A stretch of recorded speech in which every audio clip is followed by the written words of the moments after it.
யுவரான கிராமத்தின் முக்கியஸ்தர்களில் முனியாண்டியும் ஒருவர். அவர் ஊருக்கு பெரிய மனிதர். முனியாண்டியின் செல்வாக்கை கண்டு சிவசாமி பொறாமை கொண்டு அவரை ஒழித்து விட வேண்டும் என்ற திட்டத்துடன் தாக்கி காயப்படுத்தி இருக்கிறார்.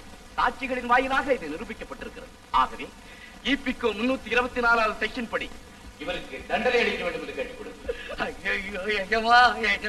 நான் கட்டியால குத்தி கிழிக்கலிங்க. அவனே குத்தி கிழிச்சுக்கிட்டு இருப்பான். அவன் அப்பேற்பட்ட ஆள். நான் தொடவே இல்லைங்க.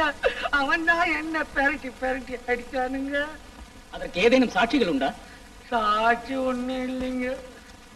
மாமரத்துக்கிட்ட தான் உதைச்சான். அது என்ன சொல்லுமா? நான் என்னத்தை செய்யறது? ஆனா ஒரு கொலா மாட்டின ஆள் வந்தாருங்க. அப்பா அவரு ஏன்பா அந்த பெரிய மனுஷன் உத்தம மாதிரி இருக்காரு, அவரை போட்டு அடிக்கிறீங்க அப்படின்னு கேட்டாரு. அவரையும் புசுக்குன்னு தள்ளிட்டாங்க. அந்த நபர் யார் என்று உம்மால் சொல்ல முடியுமா? முடியாதுங்க. ஆளை நேரா பார்த்தா கண்டுபிடிச்சிடுவேன். இல்லைன்னா நான் எப்படி இவர் தானுங்க வக்கீல் ஐயாவே வாங்க. நல்ல வேலைக்கு வந்தீங்க ஐயா. கொஞ்சம் சொல்லுங்க. அன்னைக்கு அந்த முனியாண்டி பையன் என்ன அடிக்கலிங்க. நான் அவனை கட்டி எடுத்து சதக் சதக்குன்னு அவனே கிழிச்சுக்கிட்டு நான் தான் கிழிச்சேன் அப்படின்னு பொய் சாட்சி தயார் பண்ணி என்ன கூண்ல கொண்டாந்து நிறுத்திட்டா ஐயா. கொஞ்சம் சொல்லுங்க ஐயா. குற்றம் சாட்டப்பட்டிருக்கும் சிவசாமியின் சார்பாக வாதாட எனக்கு அனுமதி அளிக்கும்படி கேட்டுக்கொள்கிறேன். Yes your honour. முனியாண்டின் சார்பாக விசாரிக்கப்பட்ட சாட்சிகளை நானும் விசாரிக்க அனுமதி அளிக்கும்படி கேட்டுக்கொள்கிறேன். எஸ். நீர்தானே நஞ்சுண்டன்? ஆமா. முனியாண்டிக்கு நீ சொந்தக்காரரா? இல்ல, நான் அவருக்கு ரொம்ப வேண்டியவன். அவருக்காக என் உயிரை கூட கொடுக்க தயார்.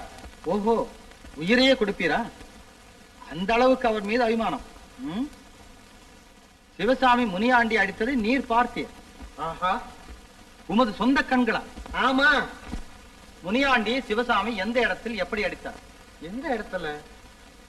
நெஞ்சில் அடிச்சார். சுமார் எத்தனை அடிகள் இருக்கும்? எத்தனை அடி? ஒரு 15 அடி இருக்கும். யாருக்காக உயிரையே கொடுப்பேன் என்று சொன்னீரோ அந்த முனியாண்டியை சிவசாமி 15 அடிகள் நெஞ்சில் அடிக்கும் வரையில் நீர் பார்த்து கொண்டு பேசாமல் இருந்தீர்.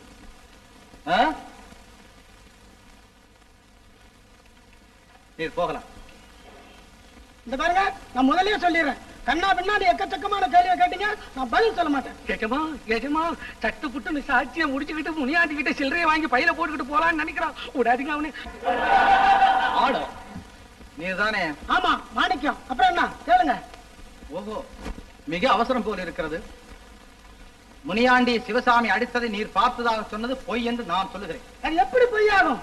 அந்த நேரத்தில் நீர் நஞ்சுண்டன் வீட்டில் சீட்டளவா ஆடிக்கொண்டிருந்தீர். யார் சொன்னது? நஞ்சுண்டன் வீட்டுல சீட்டு ஆடிக்கிட்டு இருந்தோம். தியாகராஜ பிள்ளை ஹோட்டல்ல டீ குடிச்சுக்கிட்டு இருந்தோம். தியாகராஜ பிள்ளை ஹோட்டலில் டீ குடித்துக் கொண்டிருந்த உம்மா இந்த சண்டை எப்படி பார்க்க முடிந்தது? ஆமா, அது கேள்விக்கு பதில். போகலாம். யுவர் ஆனர், மாணிக்கவும் நஞ்சுண்டனும் பொய் சாட்சிகள் என்பது புரிந்துவிட்டது.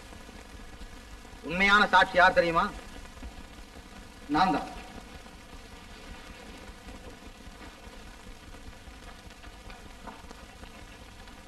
யுவர் ஆனர், இந்த சம்பவம் நடந்த அன்று எங்கள் நிலங்களை பார்வையிட நான் காட்டூர் கிராமத்துக்கு சென்றேன்.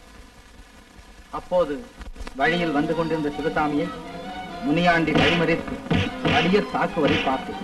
சிவசாமி அடித்தாளாமல் ஓடி வந்து என்னை காப்பாற்றுங்கள் என்று என்னிடம் வேண்டினார். அடிக்க வேண்டாம் என்று நான் முனியாண்டியிடம் சொன்னேன். அவர் என்னை பிடித்து தள்ளினார். மேலும் சிவசாமியை முனியாண்டி அடிப்பதை பார்த்து மீண்டும் தடுக்கப் போனேன்.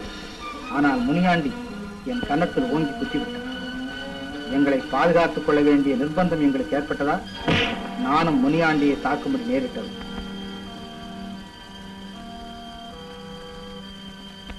என் குத்துக்களால் கீழே விழுந்த முனியாண்டி எழுந்து எங்களை பார்த்து கருவிக்கொண்டு அங்கிருந்து போய்விட்டார்.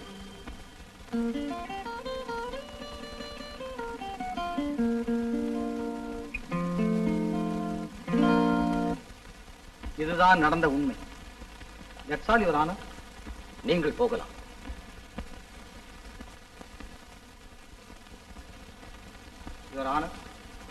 சிவசாமி நிரபராதி. ஆகவே அவரை விடுதலை செய்யும்படி கேட்டுக்கொள்கிறேன். இந்த வழக்கை கவனித்த வகையில் முனியாண்டி சிவசாமியை அடித்ததோடு அவர் மீது பொய் வழக்கும் போட்டிருக்கிறார். ஆகவே சிவசாமி நிரபராதி என்று முடிவு செய்து நான் அவரை விடுதலை செய்கிறேன். ஐயா ஐயா, நல்ல நேரத்துல வந்து என் மானத்தை காப்பாத்துனீங்க. ஐயோ, நான் என்ன உங்களுக்கு கைமாறு செய்யறதுன்னே புரியல. பீஸ் பேசாம கேஸ்ல வந்து வாதாடி சாட்சியா வேற சொல்லி அப்பா என்ன காப்பாத்துனீங்களே. இந்த தேவர்கள் போற்றும் முருகர் தான் உங்களுக்கு நீண்ட ஆயுளும் ஐஸ்வர்யம் கொடுக்கணும். எங்க குடும்பத்துல ஒருத்தர் ஆயிட்டுங்க ஐயா நீங்க. இந்த அன்பு எப்போ இருந்தா போதும். எப்போ இருக்குய்யா? வணக்கம்.